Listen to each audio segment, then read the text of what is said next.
அன்பான உள்ளங்களே, நம்முடைய சேனல் பக்தி மற்றும் கோயில்களை பற்றிய விவரங்களை தருவதுதான் எங்களுடைய முக்கிய நோக்கம். எனவே இதை போன்ற வீடியோக்களை நம்முடைய சேனலில் தொடர்ந்து பார்க்கவும்.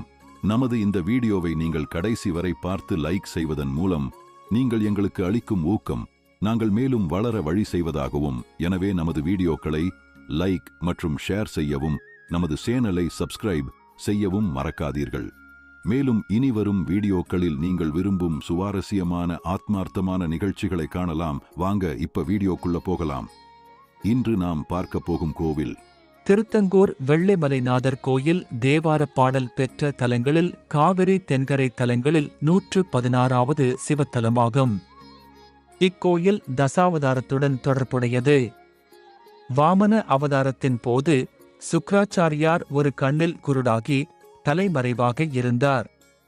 பார்வை திரும்ப வர சுக்கிரன் இங்கு வந்து சிவனை வழிபட்டான். இறைவன் பார்வதியுடன் சேர்ந்து அவருக்கு இங்கு பிரத்யக்ஷம் அளித்து அவரது சாபத்தை போக்க உதவினார். நன்றி செலுத்தும் விதமாக சுக்கிரன் மற்றும் மற்ற 8 நவக்கிரகங்கள் ஒவ்வொருவரும் தங்கள் பெயரில் ஒரு லிங்கத்தை இங்கு நிறுவினர்.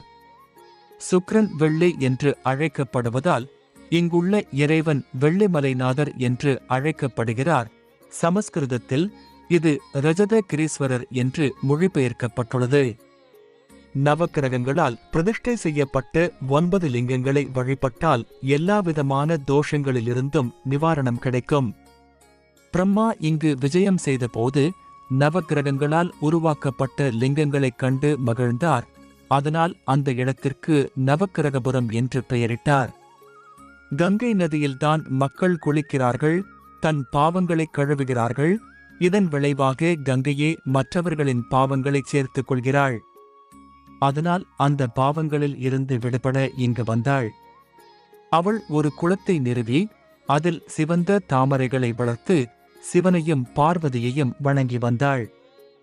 இறைவன் அவளை இங்கு நிரந்தரமாக தங்கும்படியும் இங்குள்ள கோயில் குளம் கங்கை நதிக்கு இணையானதாக கருதப்படும்படியும் அருள் புரிந்தார்.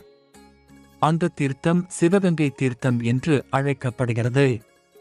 பிரளயத்தின் போது பார்வதி சிவனிடம் தங்கள் பக்தர்கள் பலர் இங்கு இருப்பதால் இந்த இடத்தை அழிவிலிருந்து காப்பாற்றும்படி கேட்டுக்கொண்டார். இறைவன் கடமைப்பட்டான். அதனால் உலகம் முழுவதும் தண்ணீருக்கு அடியில் இருந்தாலும் இந்த இடம் வறண்டு இருந்தது, தீர்த்தம் போன்ற சுத்தமான தண்ணீர் தொட்டியுடன். அதனால் அந்த இடம் தெங்கூர் என்று பெயர் பெற்றது. தமிழில் தேங்கல் என்பது நிலைத்திருப்பது அல்லது தேங்கி இருப்பது என்று பொருள். இச்சம்பவத்தை கேள்விப்பட்டு லக்ஷ்மி சிவனை வழிபட இங்கு வந்ததால் இத்தலம் திரு தெங்கூர் என்று அழைக்கப்படுகிறது. திரு என்பது லட்சுமியை குறிக்கிறது. இந்த கோவிலில் நவகிரகங்கள் 2 முறை பிரதிநிதித்துவப்படுத்தப்படுகின்றன. ஒன்று நவக்கிரகங்களாகவும் மற்றொன்று ஒவ்வொரு நவக்கிரகங்களாலும் பிரதிஷ்டை செய்யப்பட்ட 9 லிங்கங்களாகும். 2ஆம் பிரகாரம், அதாவது கர்ப்பகிரமத்திற்கு வெளியே பல உன்னதமான சோழர் சிற்பம் மற்றும் கட்டிடக்கலை வேலைப்பாடுகளை கொண்டிருந்தாலும் இது மிகவும் பழமையான கோயிலாகும். அன்பான உள்ளங்களே, நமது இந்த வீடியோவை கடைசி வரை பார்த்த உங்கள் அனைவருக்கும் நன்றி.